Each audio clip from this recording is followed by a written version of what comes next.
Ladies and gentlemen, welcome to The Right Time, a Wave original.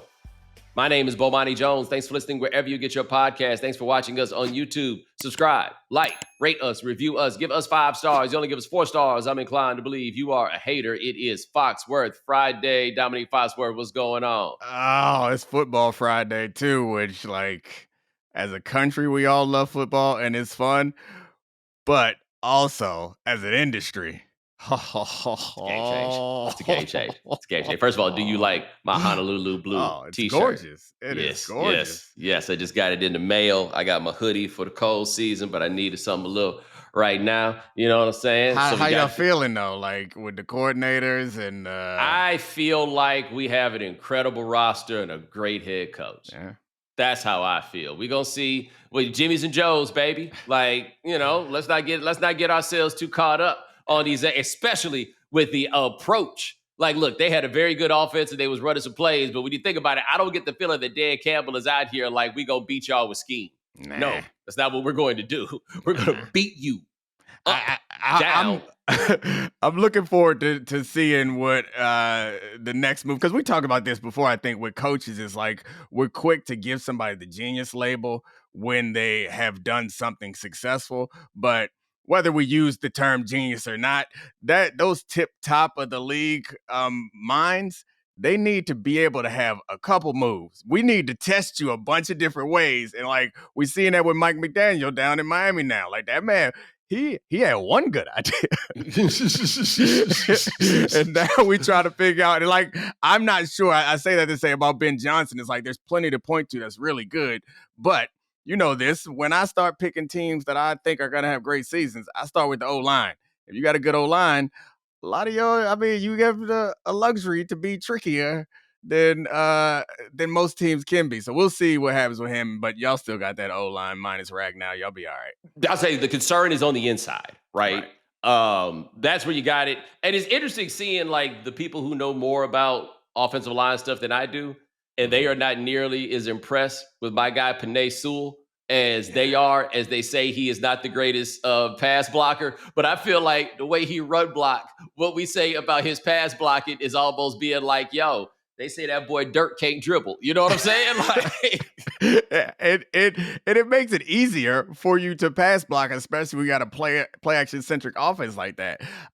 Replacing people on the inside, that reminds me a little bit of the Eagles. And I don't know if you know this, but we talked about it last year, how they was putting tackles at guard. They went and found another one. Like they lost they lost Mekhi Becton, and they got another 6'6", 350 pounder, I think. Yeah, they. Oh damn! Because I was just talking with Golf on Wednesday with Landon Dickerson being hurt and with Becton being out of there, that they might not be as like. They're not going to be as good as they were last year, because I don't know if it's possible to be as good as they were last year. Though that's the argument to make against the Lions. Also, the difference is they mind. So, like, that's not going to get you very far here on the Riggy Right Time. Yeah, I'm looking. Yeah, Tyler Steen is the one that, I mean, he played a good amount last year, but he's the replacement for Mekhi Becton. Everybody else is back. I mean, well, injuries is a different story, but. Yeah, their O-line is pretty much intact. But, I mean, you got two guys that could be argued the best at their position at tackles. Them fellas on the inside. And Tyler Steen is 6'6", 320, which is not Mekhi Becton. But sooner or later, they're going to catch on. All you guys got these D tackles that you got because they can pass rush. We ain't fucking with that in Philadelphia. Hey, look here. Somewhere... the next Ted Washington is ready. Like, it's actually surprising because the mountainous defensive tackle kind of got legislated out a little bit, but not entirely, right? Like, I guess the demands on that player became different. Like, you could no longer be Gilbert Brown. Right. Maybe you could be Sam Adams. Like, Sam Adams, before he got to be a Giant, was a, like, All-American defensive end, like, edge rusher type. Like, that's what he was on the way up. Maybe you got to be Dexter Lawrence, right? Where you have that at, like, where are those guys? Or have those guys been I think I saw this once as a thing about the state of Texas and the players that produced, because for a while, the state was not really producing interior defensive linemen because the players that possessed that athleticism were being made to play offensive line because that's what was more valuable for what the game was that they were playing? Are we going to have to start seeing some of these offensive linemen where you're going to need to start keeping them at defensive tackle? Yeah, I mean, that's the thing is, do they? I know when I was growing up, and I assume it was the same, particularly in Texas, is if there's a fat kid, they tell him you should play football. I feel like that might have changed because there ain't really that many. I mean, it's big, but there were a couple kids on my high school team that like couldn't play football, but like we just thought through our minds, like, you know what fat kids do? They play football. You got to give it a try. Yeah. I feel like that has changed because like nobody's fat in the NFL anymore. Like everybody big, but nobody fat no more. Okay. So I have two hypotheses that I will throw out here. I am not saying any of them are correct. I'm not saying any of them are what I think. I am throwing them out here so that we can engage in the scientific method and perhaps decide what we got here. One of them is because we are pushing kids into high-level sports so early in their lives that they don't even really get no chance to be fat, right? Like you already like conditioning them up and getting them to where they need to be, right? So that's number one, because I ain't gonna lie. I see a lot of fat kids out here in these streets, brother. Like, they here. Even in this walking ass city, man, it's a lot of double stuffed kids out here in these streets.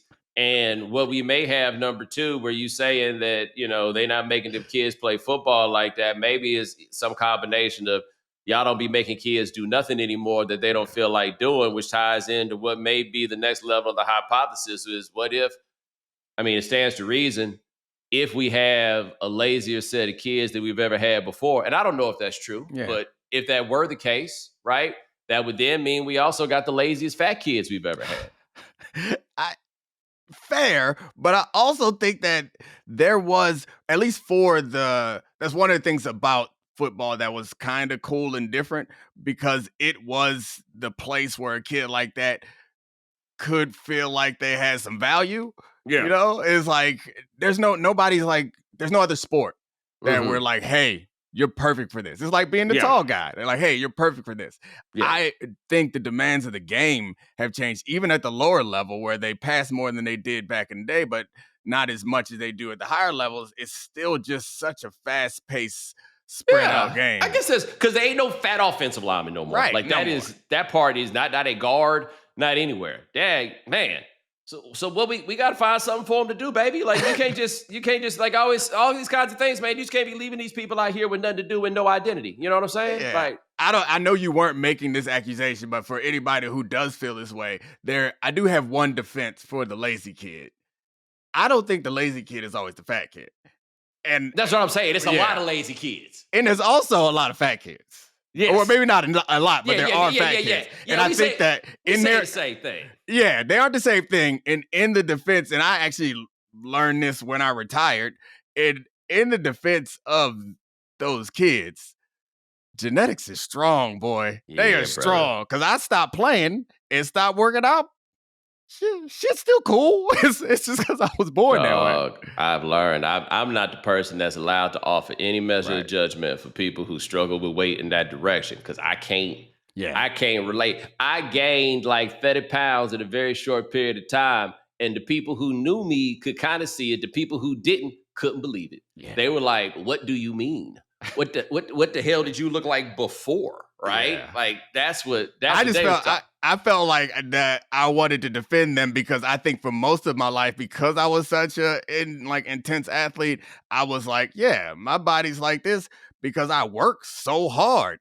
Yeah. Then I stopped working hard. It's like my shit was fine. And so now I looked at these other people like, yeah, they got full-time jobs. They probably working pretty hard and eating right, but you can't really beat them genes, man. Yeah, but I ain't gonna say this, man. If all you need in this world is in the phone, then you ain't necessarily gonna be. If you ain't out here running around, you know what I'm saying? Yeah. Just out there with the kids. Hey, man, what? I'm gonna go out there and get hit all the time? That seems preposterous.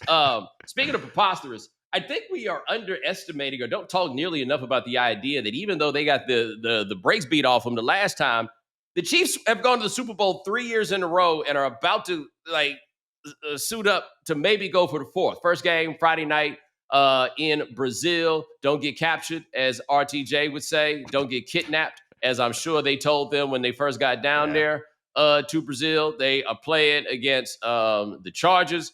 I'm very good friends. I was about to say very good friends with my buddy Nick, but that is redundant. But I have been listening and watching online to a lot of Nick's defenses of the Chiefs, which all are always plausible because Nick is captain, argument constructor. But at the same time, I do get the feeling that people are kind of like sleeping on what's going on here. Like, I feel like their record won't be as good as last year, but they will be better than they were last year. Yeah, I mean, I think that's boring to talk about, but by and large, I think most people agree.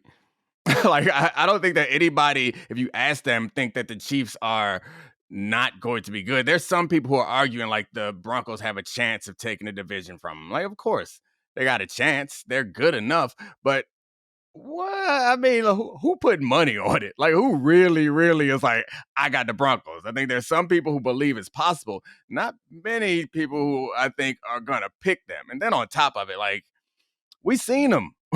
We have seen it before. And the real scary part is the way that they kind of perfected a different way to win last year in those tight, close games is something that we have faith in them to do. I don't think they're going to have the same type of offense where it's just like 7-man protections anytime they want to go deep. If this Josh Simmons guy is as good as Louis Riddick and other people who I know what they're talking about tell me he is at tackle, and they got multiple dudes who run sub 4.3, submarine, beneath, under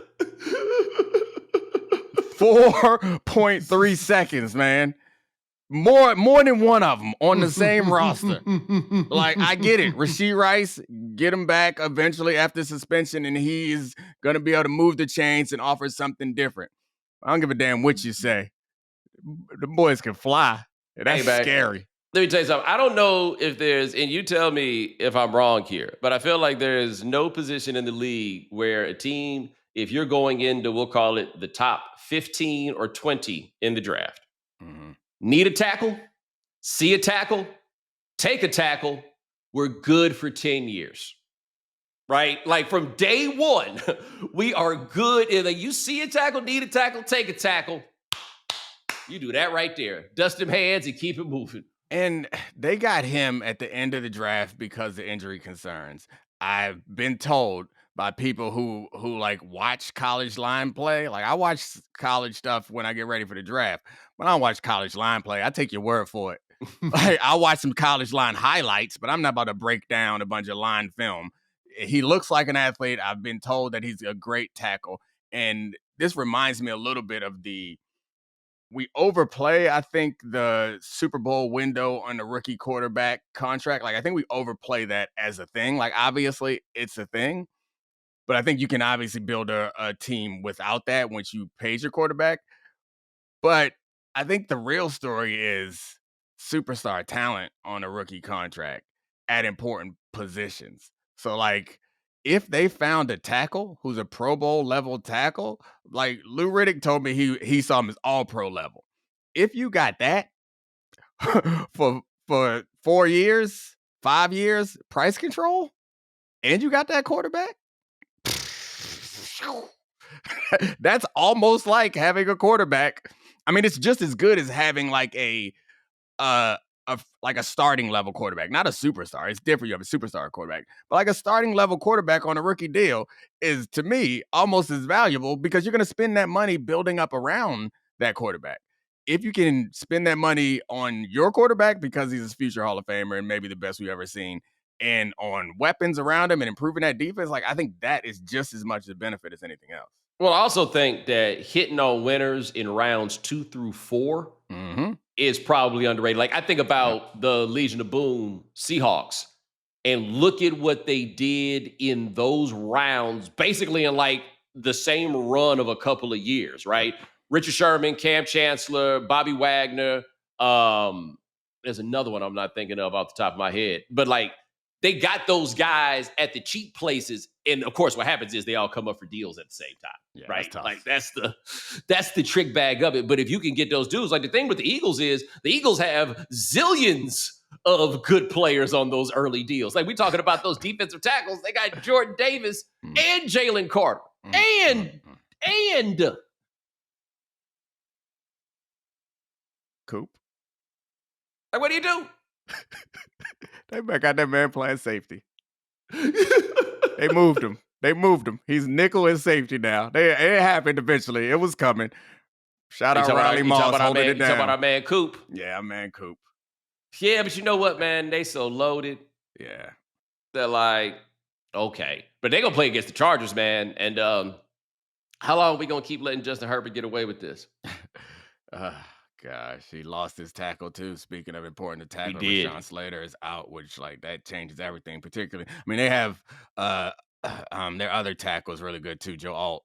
But I mean, it's not the same, man. Especially when you're building this team around the Harbaugh philosophies. It's not the same. But yeah, I mean, run out of excuses. It's so funny how our priors and our opinions, we like stick to them because obviously the reaction to Justin Herbert would be a lot different if people had different opinions of him headed in. Like, I think the things that he does are pretty impressive and great, and I can get behind it. And I understand why people are attracted to him as a talent. But if he was like a pick that was later in the draft that we didn't respect and we weren't enamored with some of the big play stuff, like there'd be some real serious criticism.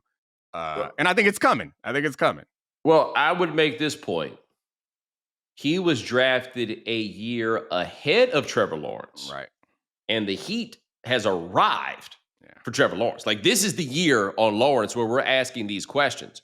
It was Herbert who blew the 27-0 lead in the playoffs to Trevor Lawrence's team, not vice versa. Yet we are still holding out, maybe, just maybe. And now Herbert is in one of the biggest no excuses situations a quarterback can have, which is your coach is Jim Harbaugh, right? Like that's the guy we trust on these things as much as anybody else there is. If he can't get it done this year, I mean, it's not like they're going to trade him or anything like that. Like, it's not like they can go find a better one, but the heat is there. I think this is a case where the Chargers not having no home city and only having but so many fans really comes in handy. Yeah, it's pretty nice. It's pretty nice when people only care when you make the playoffs, and then there's not a whole groundswell of people being pissed off when you blow a big lead. Yeah, it's one of those things where Justin Herbert has the uncoachable stuff, man, and that's always going to be incredibly enticing. And he's put it together enough times. Like it reminds me a little bit of like Kyler Murray in that, whereas Kyler Murray has some more obvious like the size issue where people are quicker to be out on him, and a personality that I think is a little easier for people to be out on. But it's been similar in that there are stretches where I'm like, damn, he one of them ones. And then there's stretches where it's like, nah. And then he does things that like, nobody else can do this. And I think Justin Herbert fits in the same category where it's like some of those throws and athleticism, you're like, yeah, it's worth sticking around. And then he puts it together for a long enough stretch that you can imagine that he could do it for an extended period of time. Yeah, I wouldn't give up on him either. Yeah, we don't really talk about how cold Kyler Murray is, just in terms of like what it is that he is capable of doing. It looked like the damn road runner when he's running because he's like legs be going in that circle. You know what I'm saying? Like you see that. But I'm trying to think of a quarterback his size where when we talk about the criticisms of him, we don't bring them back to his size. He overcomes all of the things that he should not be able to overcome on a size level, right? It's just the other things. Yeah, that's one of my friends. One of his go-tos was like, I want you to appreciate the distance I traveled. And we were talking about like school and other things like that. Like, yeah, I got a B, but I ain't go to one class and I just studied the night before. Let's appreciate what I overcame. And I feel like Murray, we could have the same conversation where it's like, we like, man, but you ain't put it all together for a stretch. You're not on the level with Mahomes, Allen, and them. You're not up there. But guys, do you have any clue what I had to do to get here? I don't think you do. Like that's like from the way you talking to me right now. You understand what I'm saying? I don't think you realized it. Speaking of the distance traveled, as you and I have talked about for a long time, and I hate that I feel like I have to give this preface every time because otherwise somebody always want to come say something to you about it, you know. But y'all were premature adopters of Josh Allen. Mhm. We, while later than you guys, I believe, showed up right on time, and we are now all here together. We get Buffalo and Baltimore Sunday night to open the season. I wish that they would give the MVP out before the game so that Lamar Jackson could have his Akeem Olajuwon moment. Hey, man, that's my MVP. The difference is when that happened with Elijah Watt and David Robinson, it really was David Robinson's MVP. And in this case, there's just no way around it, man. And people I think got mad when I said it this summer because they didn't know the context. But the truth is, the voters just felt like giving Josh Allen an MVP. They thought it would be a nice thing to do. That's the only way that you could rationalize him being second team All Pro and being the MVP and the voters being the same. It's the only way that you could do that. The thing is, that boy is cold.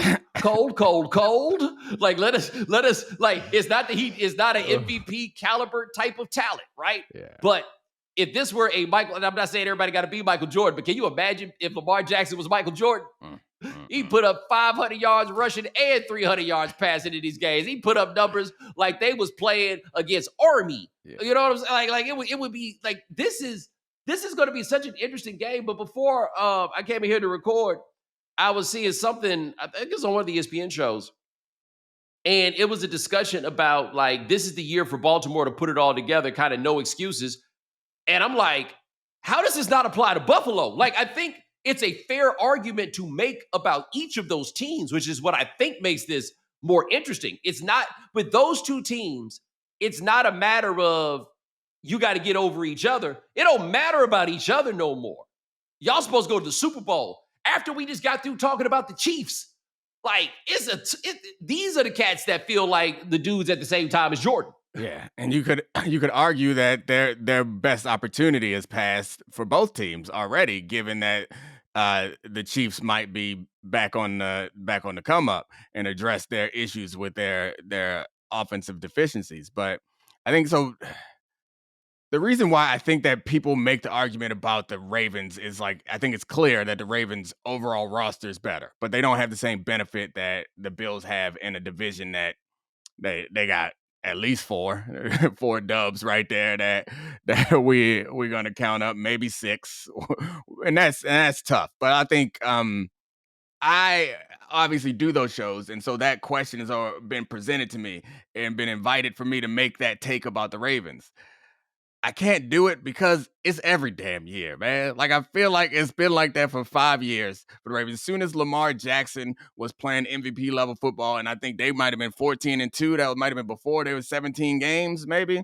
But they just been just great, simply great since Lamar fully took over. So I have a hard time, and I think we did it so many times. We have a short memory. We've done it so many times with the Ravens that I feel stupid even saying it.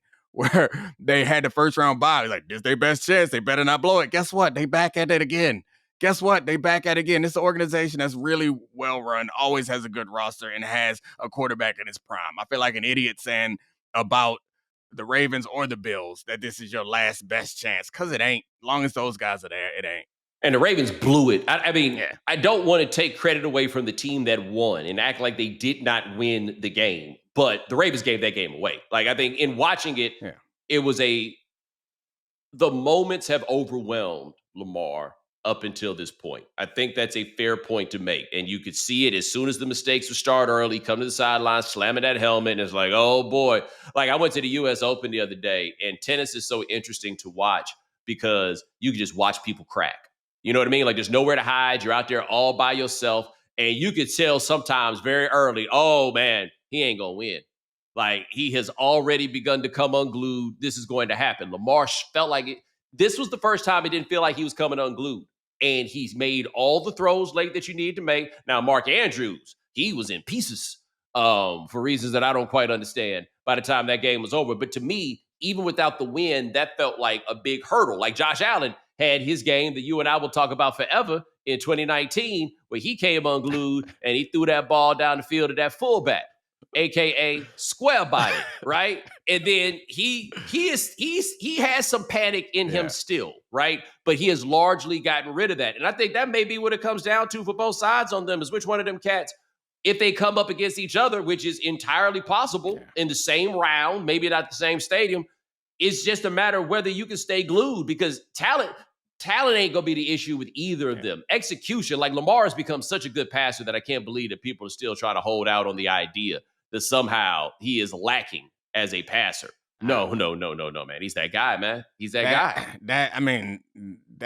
That can't be real, people saying that. I don't think anybody has actually means that if they've watched the last few seasons. But the thing about, like, I have a hard time, really hesitant, and I know you're not saying this specifically, but like the implication is like there's something about the pressure of those moments that changes these players. And like I get how different it feels you lead up to it, but once you get out there, like you're just kind of playing. So it's hard to attribute it to anything else for Lamar because it's just weird and there's enough games now where it hasn't worked out. But I think there's one thing to point to is he bounced back, because you could say he was unglued in the first half. He bounced back. I think Josh Allen is different because he's had so many of these games in the playoffs where we're like, hey, yeah, he played well enough to win. Lamar Jackson is, undoubtedly had fewer of those. But that's where, like, I'm not moved by that argument, because generally I don't believe like that there's some big difference in the same way that in basketball there's some big difference, but I guess there is. I see. To me, I just think no matter what it is we're talking about or where it is, some people rattle and some people don't, right? Yeah. So if we take it down from the level of excellence, it is very clear that Sam Darnold rattles. And we saw that happen 2 games in a row. That team went 14-3 last year, and you came away from it like, yeah, I can't win with that guy, right? Like some dudes, those moments they get it.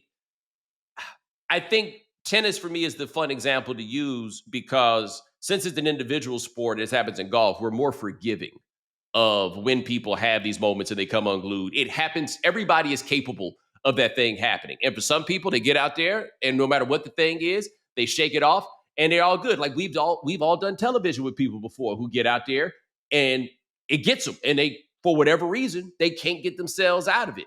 And so the problem with the playoffs is, even if you ultimately shake it off, all the minutes is precious. You know what I mean? And like you were only caught up for 8 minutes of game action. Well, unfortunately, brother, that might have been too long. That, I guess, that second half looked like the Lamar that we see in the regular season. 100%. It didn't look like, and that is not much. It's the smallest of small sample sizes. But if we're talking about this as if, and I'm completely believe that there's some things that we can't explain and we don't understand, as much as I think the statistics try to explain and understand everything. So if I'm to accept that this is a psychological block in some way, then I think that second half would feel good, because it felt like he did the most difficult thing. It's not only to play well in that moment, it's to play shitty in that moment and then play well in that moment. Like, I thought it was, to me, in watching it, I was like, oh, this is the most encouraging thing that can happen outside of a win.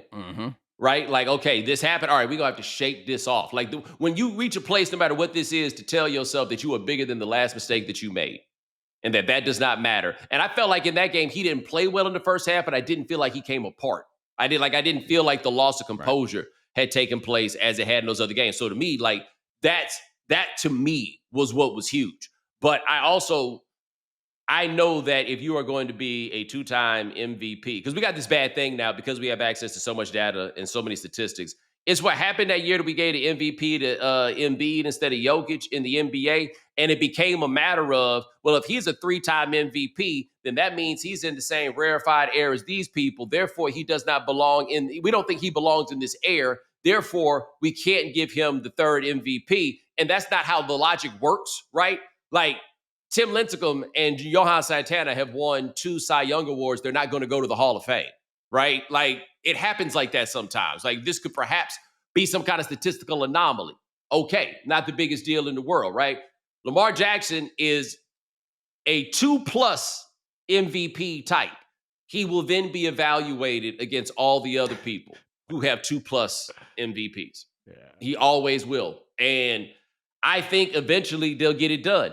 It's just funny because in the meantime, these boys can't even beat the Chiefs.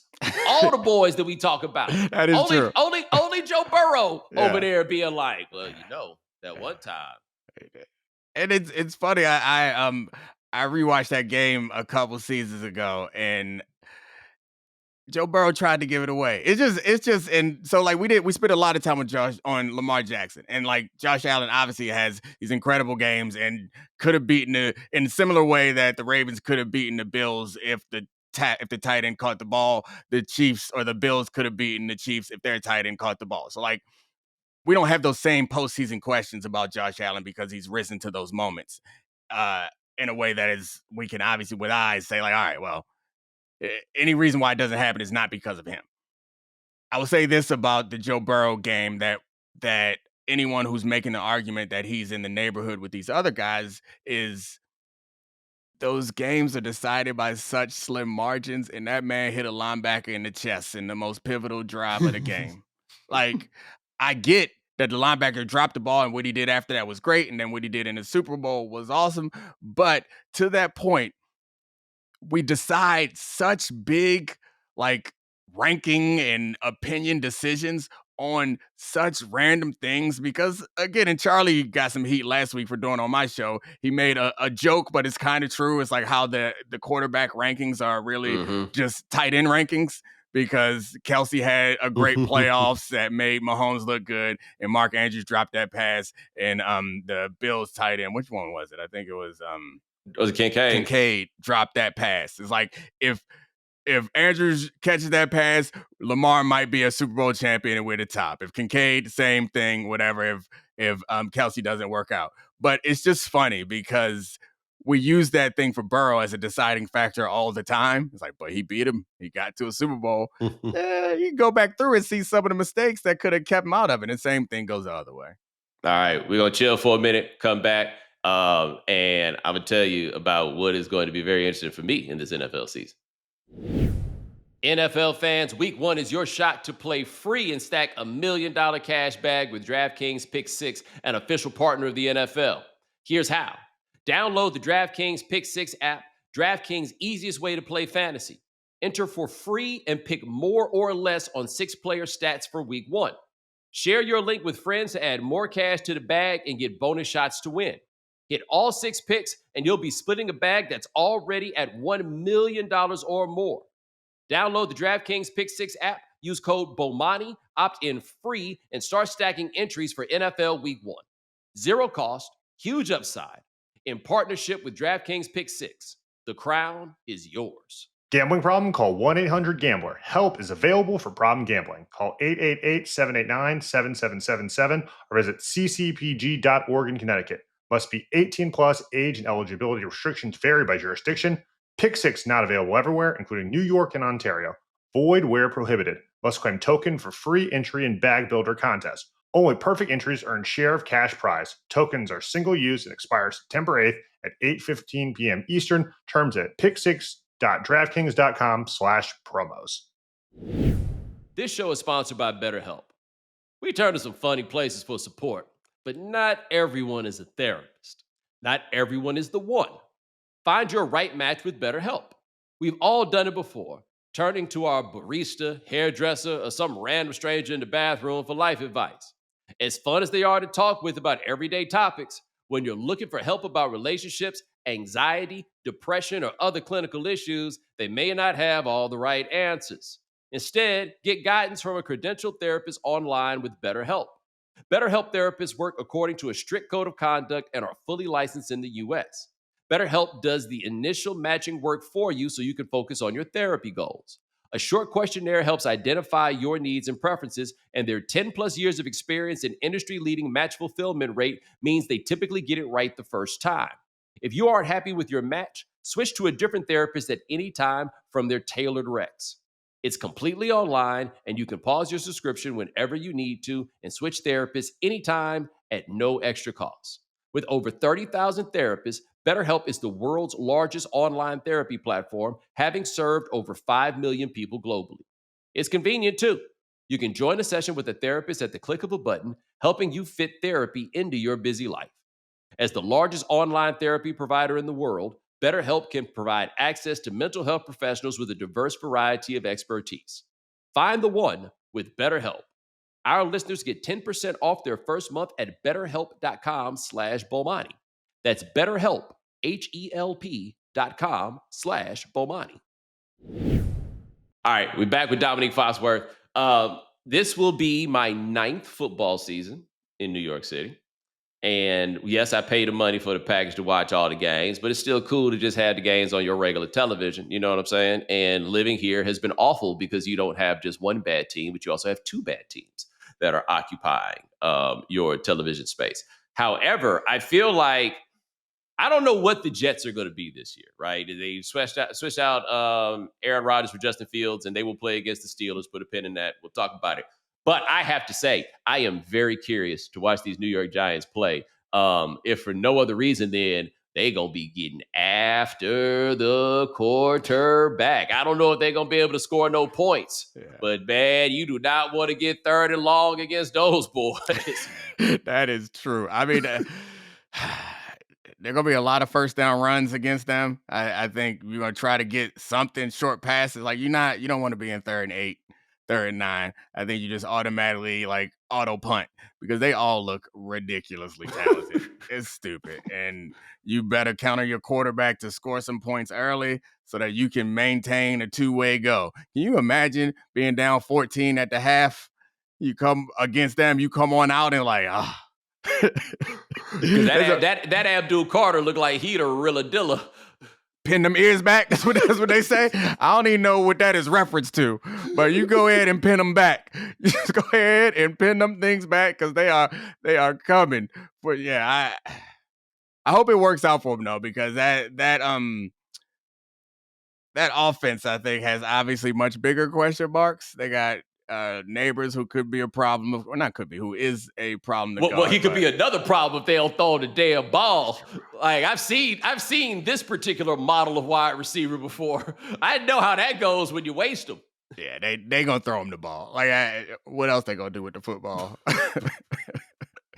Right?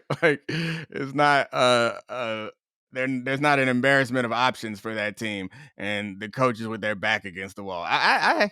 I don't know. I'm not standing for any coaches or GMs, but I generally feel like what the Giants have done to a lot of their high profile choices, like the draft pick, the quarterback draft picks, and some of their other draft picks, honestly, and their coach and general manager put them in positions where they can't win. I think Mara said in the offseason that he's going to be keeping a close eye. They asked if his coach was on a hot seat, the owner of the team. He's like, I'm be keeping a close eye.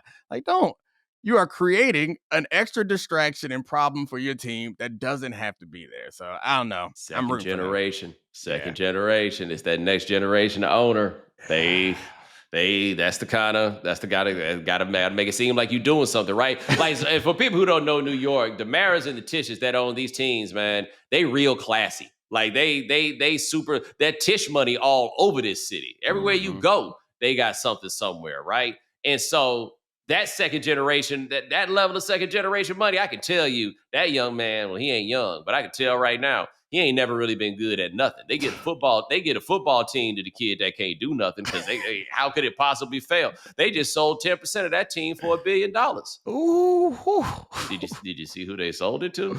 The widow of one of them Koch brothers. Oh, sheesh. Yeah, it's happening. Who else got that money?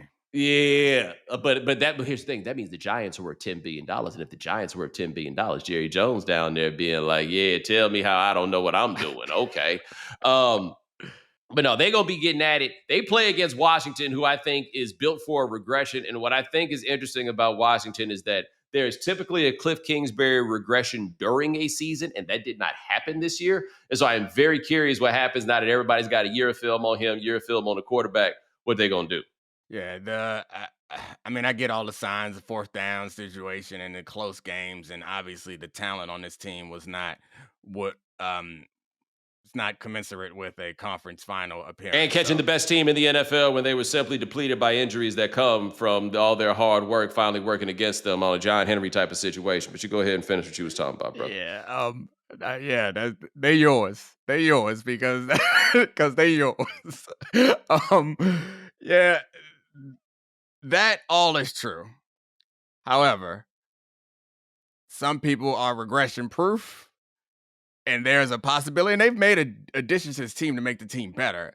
I don't know how much better the team actually has gotten from these additions, but the question is Jaden Daniels better? Which is reasonable to assume. And of course, he could take a step back, as some quarterbacks do in their second year, but he could also repeat, or he could also perform even better than he did last year. And those one-score games that could go the other way this year, they won't be one-score games. And those fourth down conversions that you might need to convert, that you're not going to convert at 100% rate next year, you may not even see that fourth down if you're dealing with a different level quarterback. And also, like, it's possible that the fourth down, like some teams, they say red zone is an area where like it kind of goes up and down and fluctuates. It's not necessarily a determining factor of how good your team is. There's some teams that are just good at the red zone. Like the numbers over the history, Cam Newton in the red zone, pretty damn good. There's some players who can break the regression. And I think it's possible that Jaden Daniels is that guy. Now, I brought up the Jets and the Steelers. The Steelers have some 2011 or 12 Philadelphia Eagles, it feel like a dream team elements to them, right? Like making the trade to get Jalen Ramsey, for example, sort of thing that they typically don't do. They made the move to get DJ Metcalf. Like they did a lot of things to get a lot cracking, but they also went and got a very old man to play quarterback. And I don't know what to make of this team because I'm not sure what exactly Aaron Rodgers has left. That's that's the question. I think you can make the argument that a year removed from the Achilles is even better, which like not an argument, like that's a true thing that most people who recover from that surgery would say. But he also is a year older, and this offense looks nothing like the offenses that he's had success in, and so it may not quite pan out the way that they wanted to. And the expectations for this team are not as high as they were for that Eagles dream team, and the expectations for Aaron Rodgers aren't that high. But the problem is the patience feels like it's run out, at least for the fans. Probably not for the ownership, but around that team, the expectations are higher than I think they should be, because they're like, we need a playoff win. we can't. I don't care if we make it to the playoffs. I don't care if if we're over 500. We need a playoff win. And so, as whatever version of Aaron Rodgers you think you're gonna get, it's not gonna be the top tier version of Aaron Rodgers. And to get a playoff win in the AFC, especially if you don't win the division, which I don't think we think they're going to beat the Ravens for, you're gonna have to beat the Ravens. You're gonna have to beat the Josh Allen. You're gonna have to beat the Patrick Mahomes. Like, that is where is like they might make the playoffs. They might have a great year. They might not. But if they do, the bar is still going to have to be to get past one of these guys. Joe Burrow. Like, you got to get past one of those guys. I think the fans are perfectly reasonable to be like, hey, we ain't won a playoff game with you since the president got to be black for us to win games, brother. Is that what it is? Because that ain't never going to happen again. You know what I'm saying? like, is that what we got to do? Is that what we got to do? Oh, okay. But I don't know exactly how noisy they're going to get. I think they're going to be the second best team in that division because I think Cincinnati's just going to give up a zillion points. I just don't see any way around them giving up zillions and zillions of points. And then the Browns are beginning the quarterback carousel that will spin all year long. Joe Flacco might be out of the game with what they call that osteoporosis, one of them other old people, ailments. And the quarterback carousel, I guess this goes without saying, but it's not, because there normally isn't a carousel if it's filled with like really promising quarterbacks. I was gonna say that the carousel is not stocked with like the type of guys, but yeah, that tends to be the case. There wouldn't be a carousel if there was a guy over there that was, oh yeah, that's him. Now, I want to ask you this because I've seen you talk about this on your podcast. You have a level of optimism about the Indianapolis Colts that implies that Daniel Jones is not their quarterback. I have a level of optimism. I mean, I think it's more about how difficult things were for him in New York. I don't think that Daniel Jones is the top of the league quarterback. I don't think he's ever been in a situation as good as he's in right now. And I don't believe that division is like it's the Texans defense. The only thing I trust in that division right now. Not even their quarterback? Oh, I trust the quarterback. I don't trust the offensive line. And that like the quarterback had a rough year last year and people arguing that he regressed. The regression was largely tied to the fact that they couldn't keep him off him, man. They just couldn't keep him off him.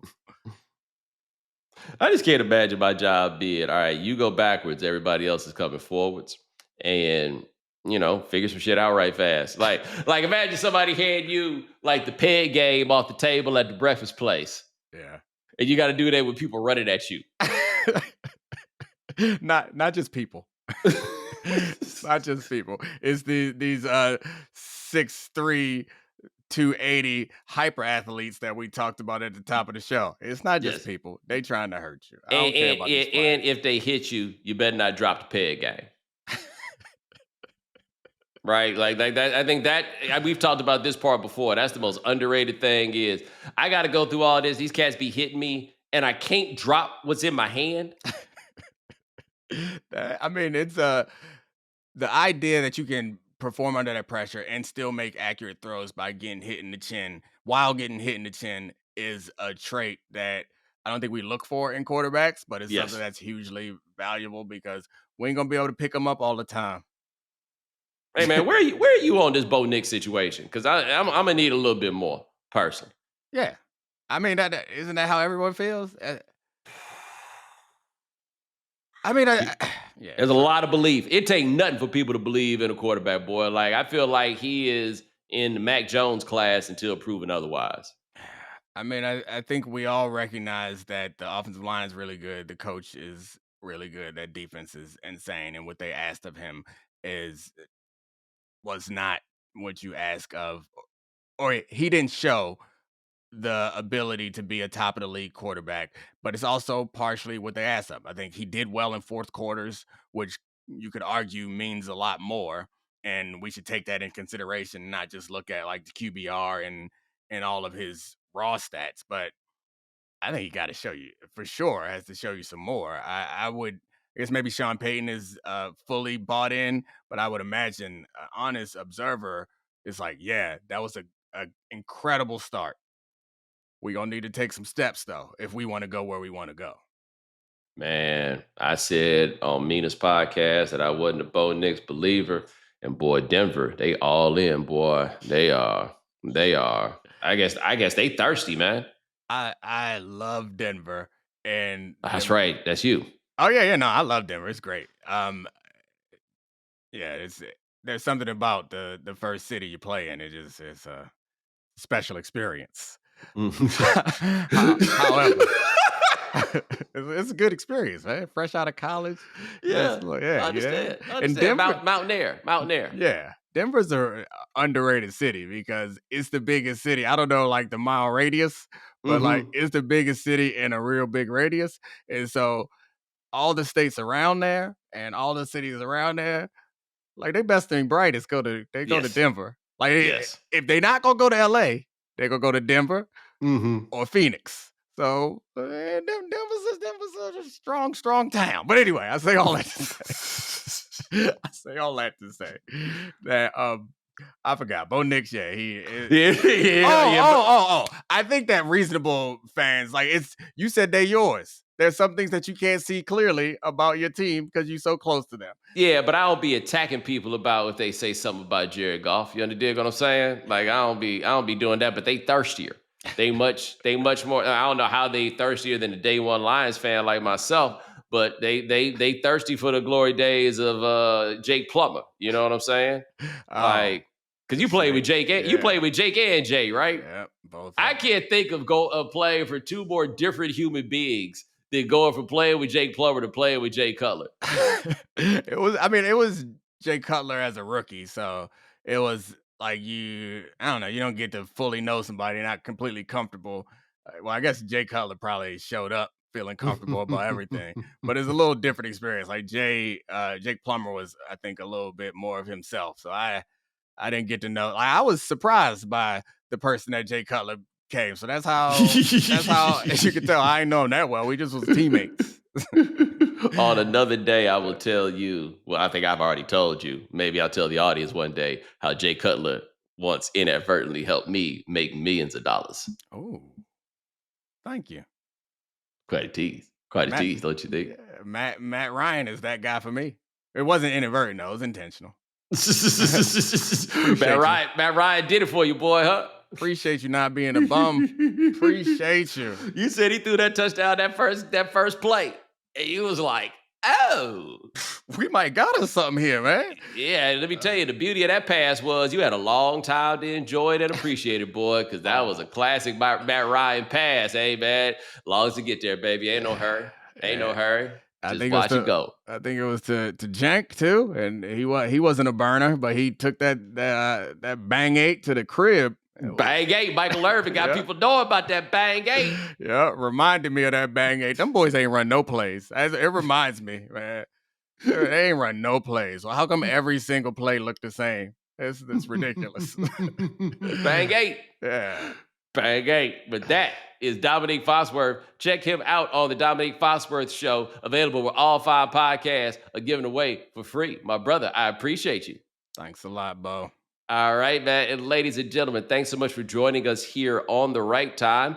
Hit the voicemail line, 323-596-7767. We're doing something different. You got a question? Hit us up. You got a take? Hit us up. You seen something funny while you was out? Hit us up, 323-596-7767. Ryan Brumley handles everything behind the scenes. Thank you, sir. Remember, follow The Right Time. Subscribe, like, rate us, review us, give us 5 stars. You only give us 4 stars. I'm inclined to believe you are a hater. And we'll talk to you guys in a couple of days. Take it easy.